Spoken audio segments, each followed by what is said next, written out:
Wow! Chicken puff ఏందండి ఇంత బావుంది. నిజంగా నేనే చేసిందనిపిస్తుంది. టేస్ట్ మాత్రం నిజంగా మస్తుందండి. చాలా రోజుల నుంచి అనుకుంటున్నా ట్రై చేద్దామని. ఒకవేళ ఖరాబ్ అయితే ఎట్లా అని అనుకున్నా. సర్లే ఖరాబ్ అయితే ఖరాబ్ అయినా మంచిదని చెప్పేసి ట్రై చేసిన. చాలా బాగుంది. పెద్ద ప్రాసెస్ ఏం లేదు. Easy process.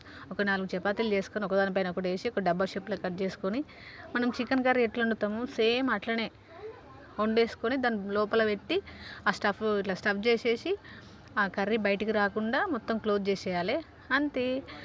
డీప్ ఫ్రై అయినా చేసుకోవచ్చు, లేదంటే షాలో ఫ్రై అయినా చేసుకోవచ్చు. నిజంగా టేస్ట్ చాలా బాగుంది. నిజంగా చెప్తున్నా, ఒక్కసారి ట్రై చేయండి. వీడియో నచ్చితే లైక్ సబ్స్క్రైబ్ చేసుకోవచ్చు కదా, ప్లీజ్ సబ్స్క్రైబ్ చేసుకోండి కొంచెం. ఇక్కడ చూస్తున్నారు కదా, కర్రీ బయటికి రాకుండా మంచిగా క్లోజ్ చేసిన. మీరు షేపుని చూసి టేస్ట్ డిసైడ్ కాకండి. టేస్ట్ బాగుంది. షేప్ కొంచెం అక్కడిక్కడ వచ్చినా ఏముందండి, మనకు టేస్ట్ బాగుంటే అంతే చాలు కదా.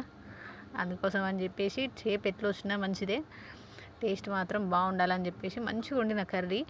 మనం ఏంటంటే కర్రీ వండేదాన్ని బట్టే ఉంటుంది టేస్ట్. లైట్గా కారం వేసి చేసేసుకున్నానంట. మా పిల్లలు నేను తినే లెక్క 4 వేసిన. ఆ 4 2 నేనే తినేసిన అన్నమాట. టేస్ట్ చూసుకుంటా అవి కాలే వరకు మొత్తం తినేసిన. చూస్తున్నారు కదా, లోపల కూడా మంచిగా కుక్ అయింది. వీడియో నచ్చితే లైక్ చేసి సబ్స్క్రైబ్